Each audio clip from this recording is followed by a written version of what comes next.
Started DJing 15 years ago when I was running Kandara just as a hobby. And then I decided, oh, I really want to make my own music. And I started making music, and then I started making singer-songwriter music and dance music. And if it feels safe to be in the area of artistic expression that you're in, you're not in the right area. You need to go a little deeper into the water. In my mind, I was like, this is it, dude. You've reached the point. Like, can you just play your own music? Welcome to Sweaty Goals. Yeah, Sweaty Goals. My most popular guest. We back at it. We did some legs. The cold plunge had slime in it, so we got in the shower instead. Yeah. Cold showers. Yeah. Get on the weights. We had a good workout and good legs. Yep. Breath work. Some breath work. Yes. Your new breath work track, which Thank you. Yes. People got to listen to. I'm so proud of you, man. Oh, thanks, man. Because you were talking about it, and now you made it happen, and now it's racking up the views on YouTube, and people are listening to it. It's fun. Listening to it, you're always really critical of ourselves. Like, yeah, it's like, amazing how that works. Yeah. and it's funny, like, when I listen to my own thing, then I'm critical of it. If I listen to someone else's, I'm in the experience. Right. Yeah. And with art, all you can really do is put out your best work at the time. Yeah. Like, put it out to the degree where at that moment in time, you can authentically say, this is my best work. Yeah. I'm proud of this. And then a month later, you'll continue improving, and you start to look back, and it'll start to sound like crap. Yeah, exactly. Like when I listen to my album from 2023, it's starting to feel old because as a producer, I've moved forward. I've gotten better. My skills have improved. You've expanded. I've expanded.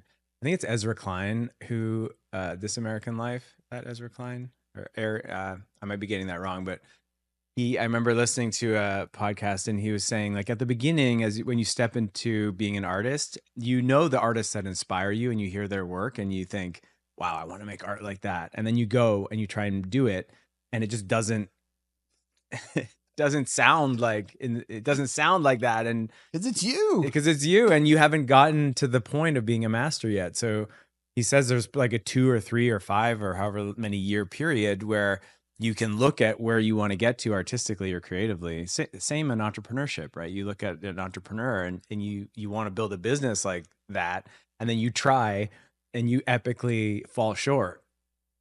But you get better, and then eventually you learn enough, your skills are honed enough that you are able to do it, and you can put I have whiffs of this now, where when the music that I am making now, I can put beside my favorite music, and I can say, yeah, it's like, it's comparable. We're in the same ballpark now. Yeah, you had a big event Sunday.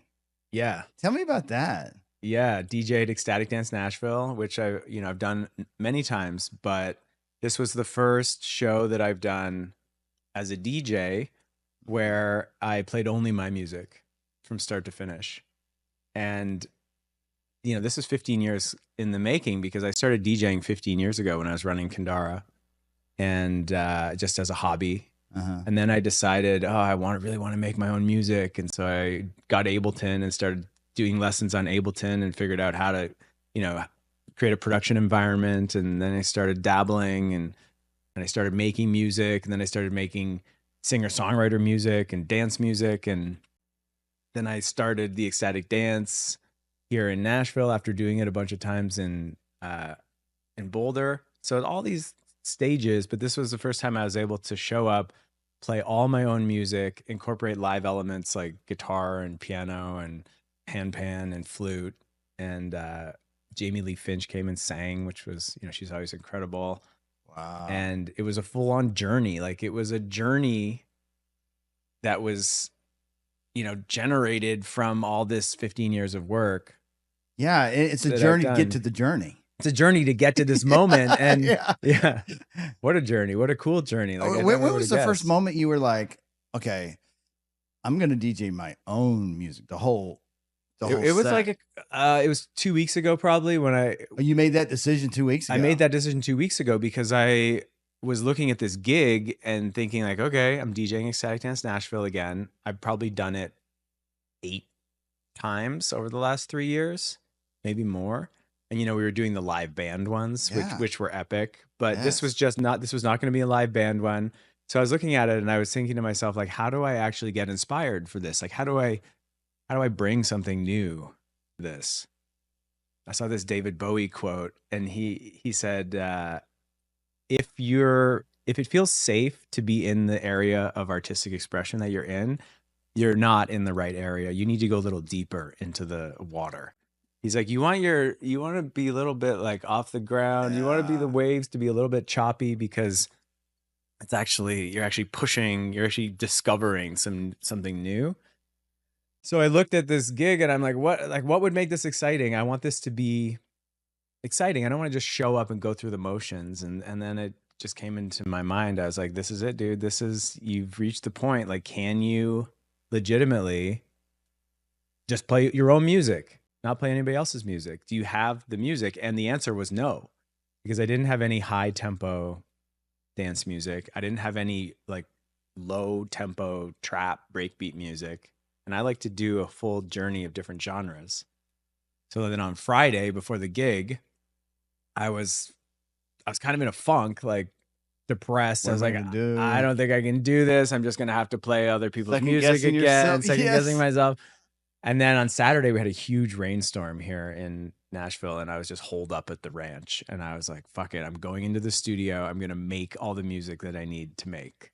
So I made 5 different tracks on Saturday. So, okay, lead up to the moment where you're like, you're going to sit down at Ableton and create. Was there a pre-setup that you prepared yourself for to like be in the creative space?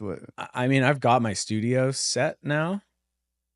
So I just opened the door and we just went in. I just go in. No and, prep work. No. I mean, a lot of prep work. I bought. Well, I mean, I like, bought the sorry, land. I bought the building. no, I'm not you talking know. about. I'm talking about the mental state to Mm, get into that creative energy. no, that's easy for me. I don't have to. Oh wow, you're just I like just step into activate. it because with Creator Circle, I've been doing it almost every day.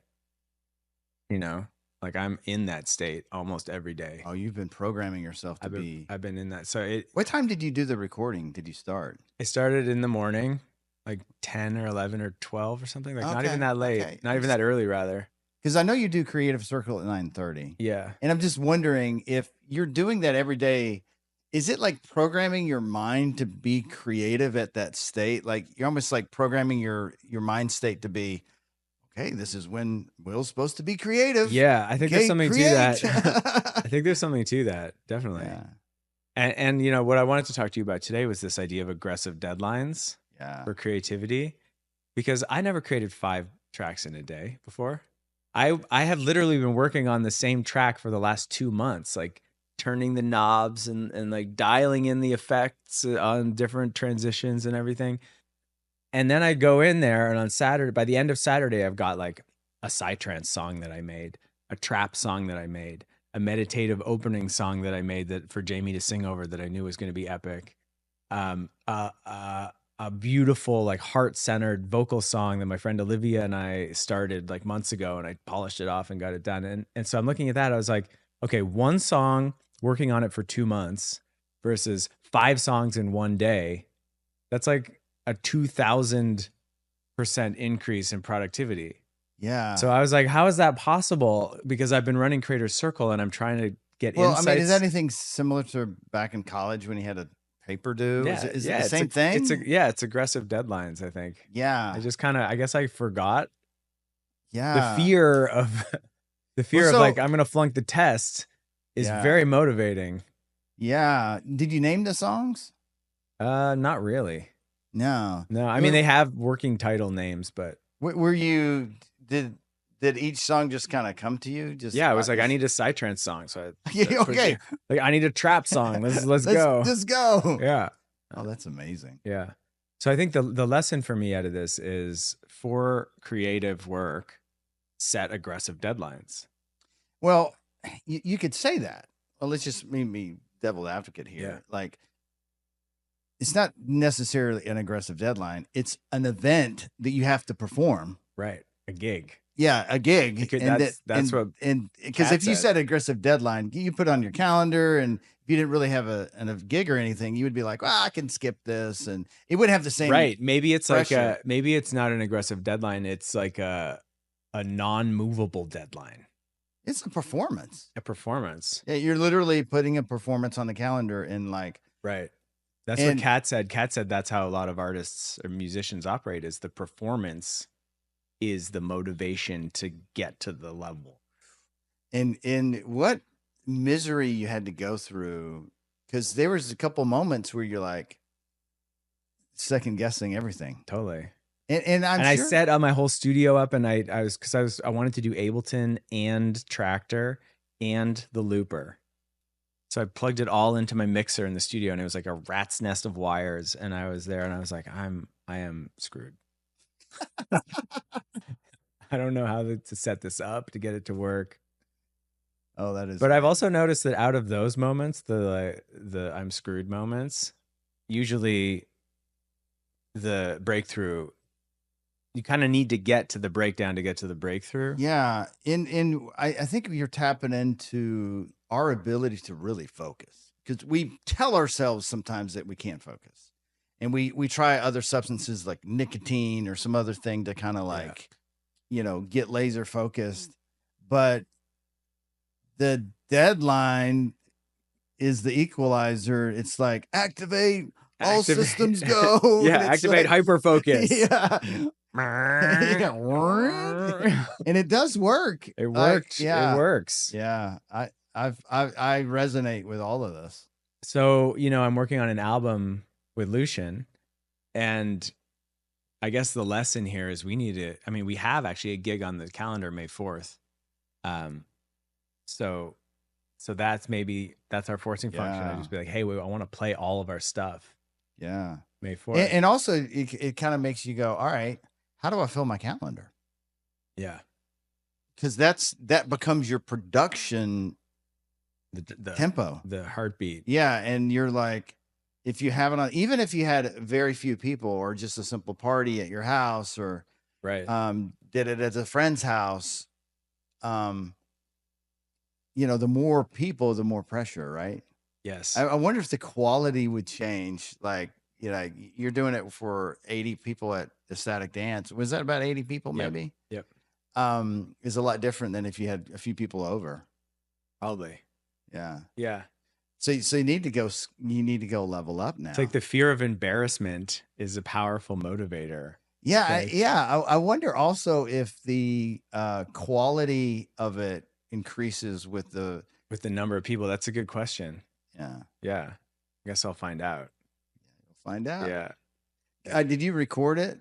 No. Oh. No. I thought about recording it and realized I didn't have the right equipment, because to record it when it's live and everything. What people don't really get about, a performer that is doing ecstatic dance is all the technical challenges that can crop up during a live event. So you got the microphones, you got the looper, you got your microphones, you got the audio system, you got the PA that's going on. And then you got to make sure the power didn't do anything funky, because everything is going to reset. Yeah. Like, so you're trying to, like, you're really juggling. You're flying a spaceship, and you gotta, Yeah. And the audience doesn't really get it. You know what happened on Sunday? My Tractor controller, I've been using the same controller for 10 years. It's an S4, been rock solid. For some reason, in my headphones, when I was trying to queue up other tracks, was playing some other song that was not on any of my 4 decks.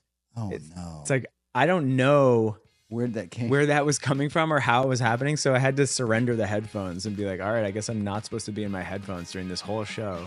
Wow. Yeah, there's always something like that. There's always some weird ghosts in the machine type situation. Yeah. Awesome. You ready for breakfast? Let's do it. Let's do it. Sweaty goals.